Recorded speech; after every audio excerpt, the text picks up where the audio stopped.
Assalamualaikum warahmatullahi wabarakatuh. Nama saya Agung Nur Hidayat dari kelas 7C, ingin mempresentasikan tentang cloud computing.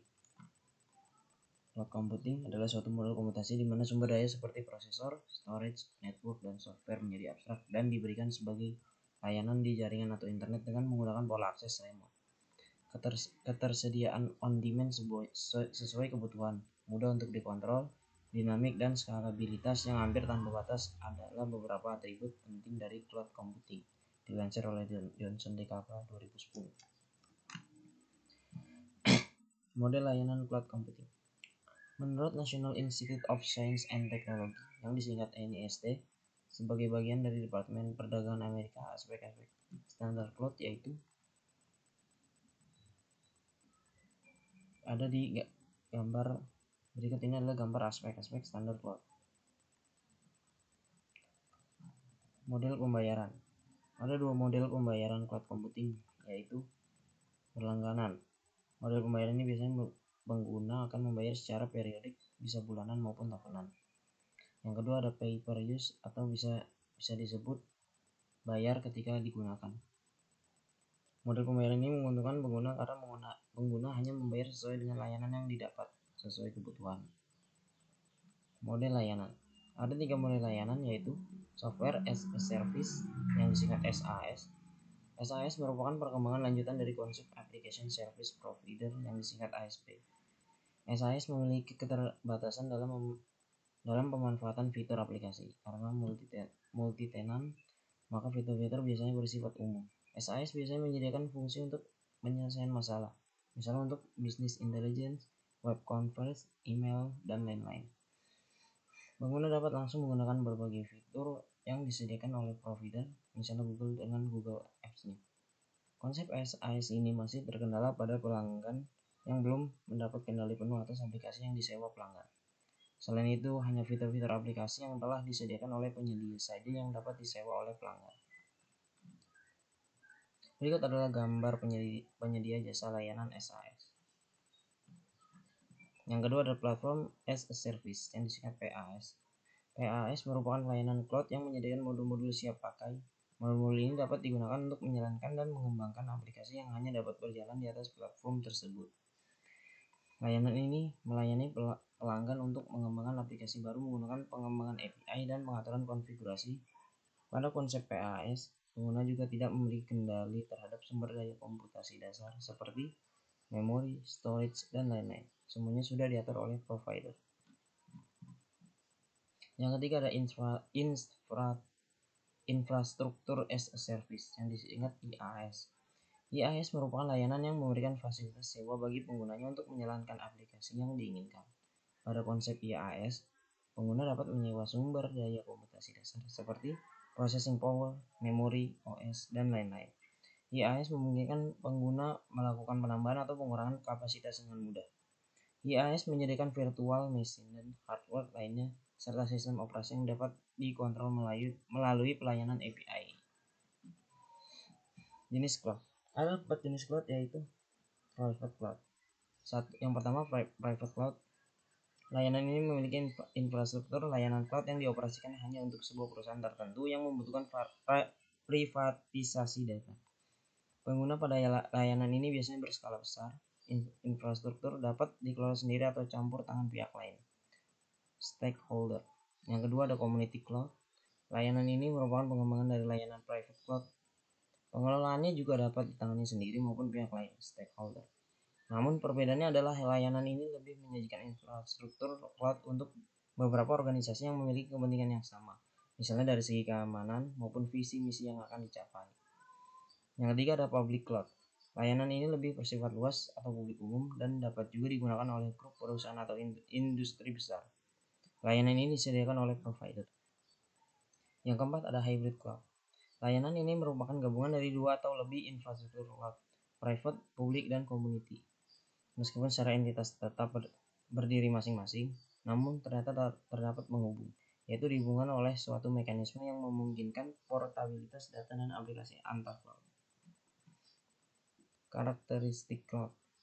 Ada 5 karakteristik cloud, yaitu yang pertama ada on-demand self-service. Pengguna dapat memesan dan mengelola layanan tanpa interaksi manusia dengan penyedia layanan. Interaksi dapat dilakukan dengan menggunakan portal web, pengadaan dan perlengkapan layanan serta sumber daya yang terkait terjadi secara otomatis pada provider cloud. Yang kedua ada broad network access, layanan yang tersedia terhubung melalui jaringan broadband. Hal ini berguna untuk dapat mengakses cloud dengan baik melalui internet. Yang ketiga ada resource pooling. Provider cloud memberikan layanan melalui sumber daya yang dikelompokkan pada satu atau lebih lokasi yang terdiri dari jumlah server multi-tenant, yaitu mekanisme yang memungkinkan sejumlah sumber daya komputasi digunakan secara bersama-sama oleh banyak pengguna. Kebutuhan pengguna dapat secara dinamis terpenuhi oleh provider. Yang keempat ada rapid elasticity. Pengguna dapat membeli fasilitas cloud dengan jumlah terbatas dan dapat dibeli kapanpun diinginkan. Kapasitas komputasi yang disediakan pun dapat dengan mudah dan cepat disediakan, baik untuk penambahan maupun pengurangan kapasitas. Yang kelima ada measured service. Pengguna dapat mengetahui besar sumber daya komputasi apa saja yang telah digunakan secara transparan dengan suatu ukuran atau parameter cloud. Misalnya storage, memori, prosesor, bandwidth, aktivitas pengguna, dan sebagainya. Sehingga pengguna tidak akan dirugikan oleh penyedia.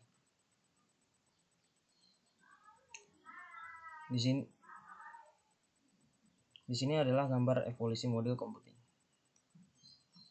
Komponen cloud computing. Komponen dasar cloud computing ada 3, yaitu clients. Yang pertama client. Client dapat berupa laptop, PC, mobile phone, PDA, dan sebagainya. Yang kedua ada data center. Data center dapat berupa hardware yang merupakan komponen server di sebuah gedung dan juga software yang merupakan virtualizing server.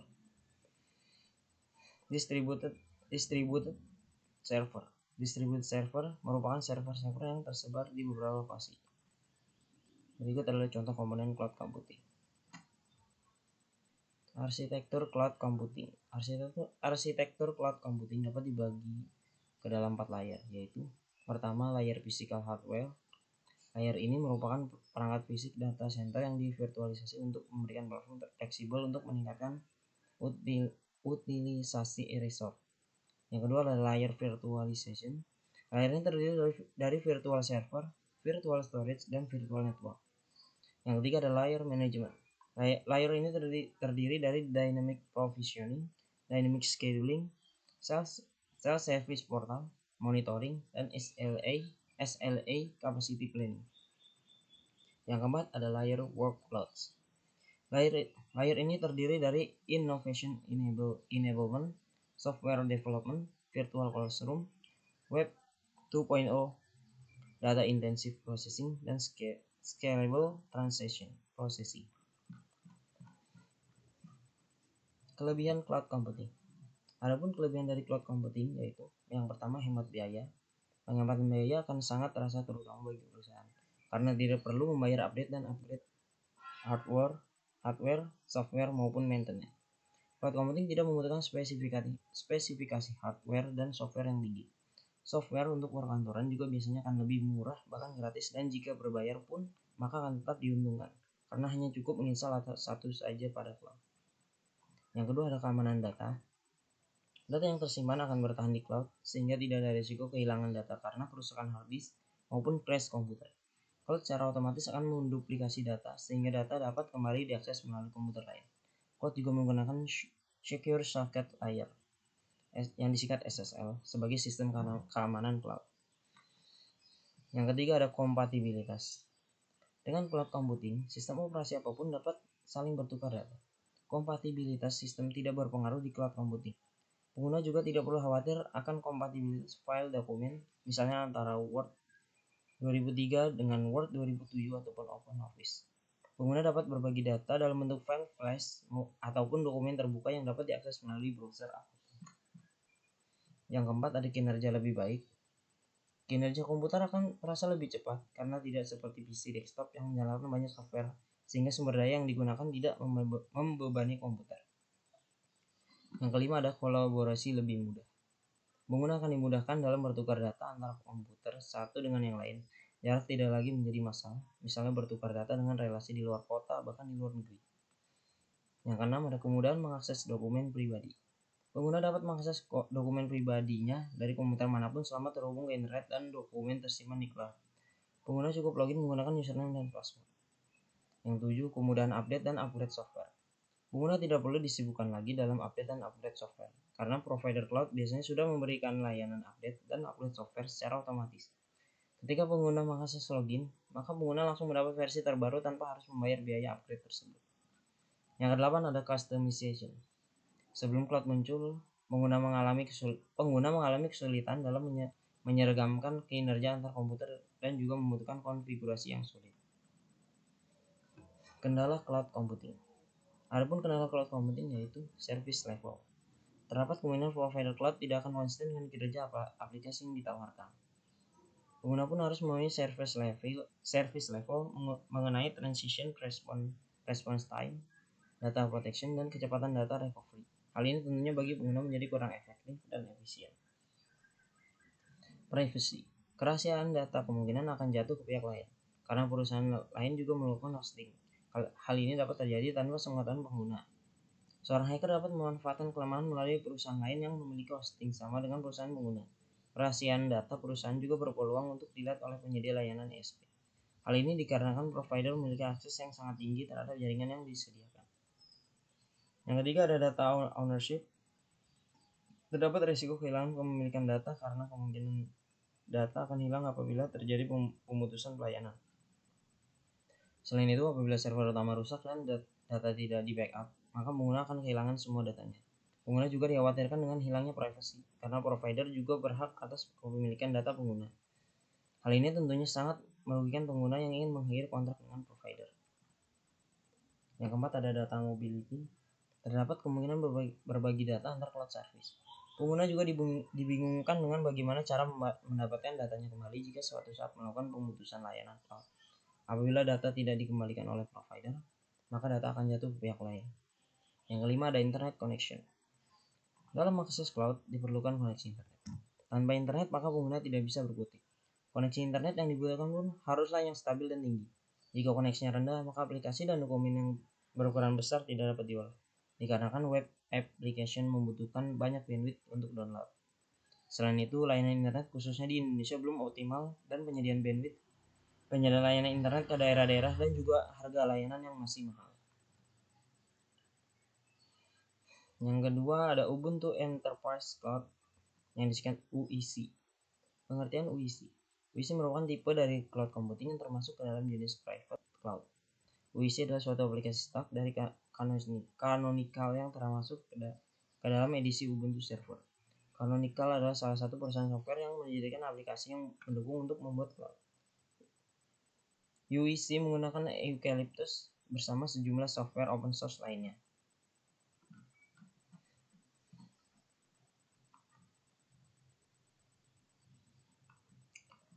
Kedua komponen UEC. Yang pertama ada Node Controller yang disingkat NC. NC adalah suatu server dengan prosesor yang memiliki kemampuan virtualization technology yang disingkat VT, yang mampu menjalankan KVM. Kebanyakan adalah kernel based virtual machine sebagai hypervisor UEC.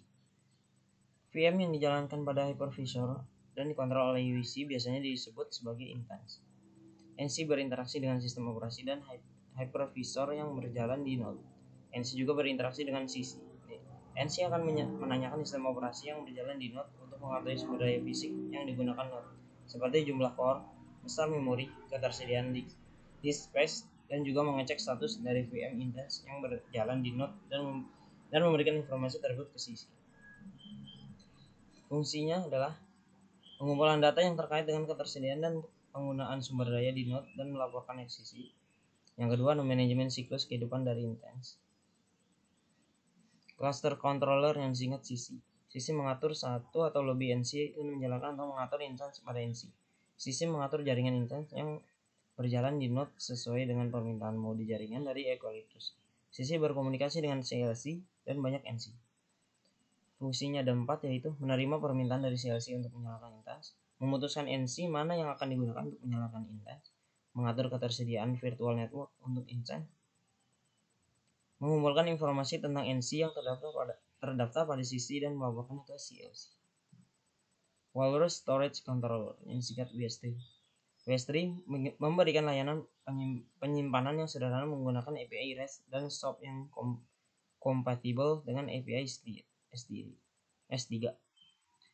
Fungsinya menyimpan machine image dan snapshot dan menyimpan dan memberikan layanan file menggunakan API S3.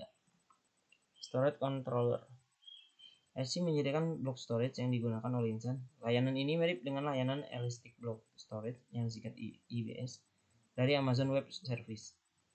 Fungsi membuat device ABS dan snapshot untuk volume, memberikan layanan block storage melalui protokol AOE atau ISCSI ke Intense.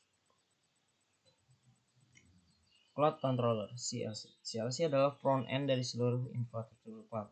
CLC memberikan antarmuka layanan web yang kompatibel dengan EC2 atau S3 ke klien. CLC berinteraksi dengan seluruh komponen infrastruktur Eucalyptus.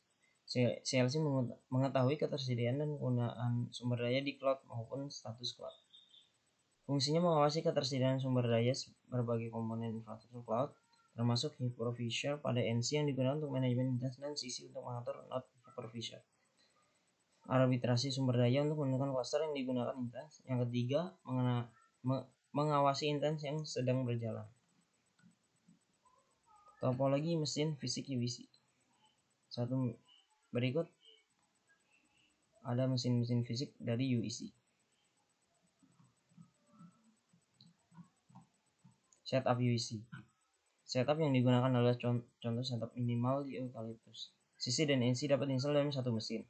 Akan tetapi, setup ini tidak mendukung jaringan mode manage dan manage node plan. Berikut ada tabel spesifikasi instalasi UEC.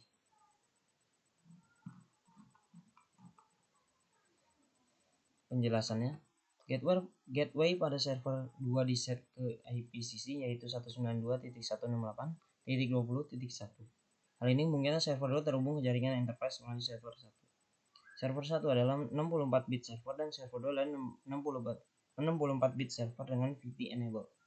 Jaringan enterprise menggunakan kelas C private network 192.168.1.10.0. IP address yang dialokasikan untuk Intense Cloud adalah IP address publik.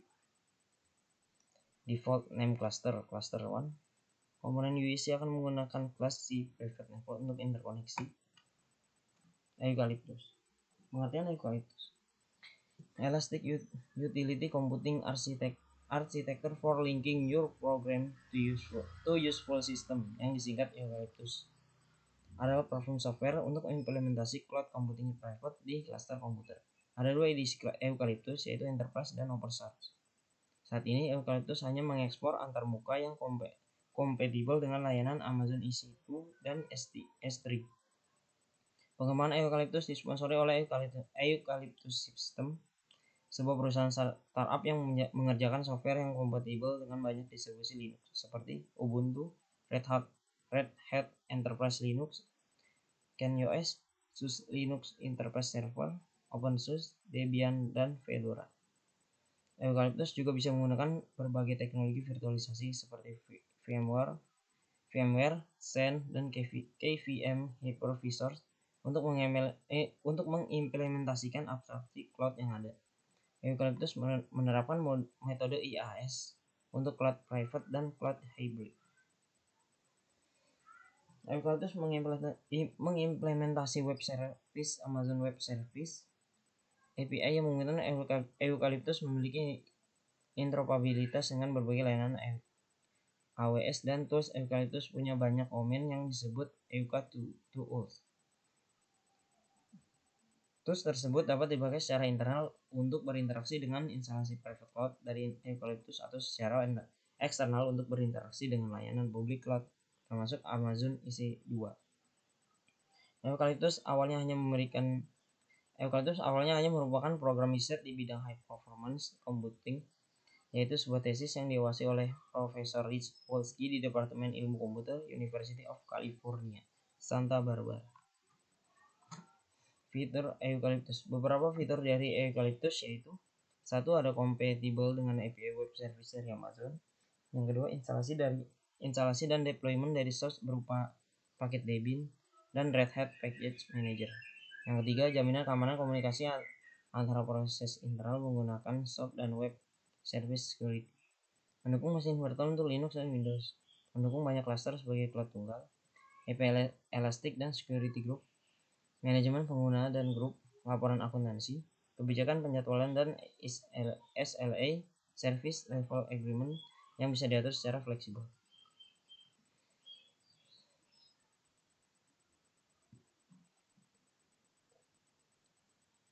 Mungkin itu saja dari materi cloud computing. Jika ada kata-kata yang tidak bisa dimengerti mohon dimaafkan. Saya Agung Nur Hidayat. Wassalamualaikum warahmatullahi wabarakatuh.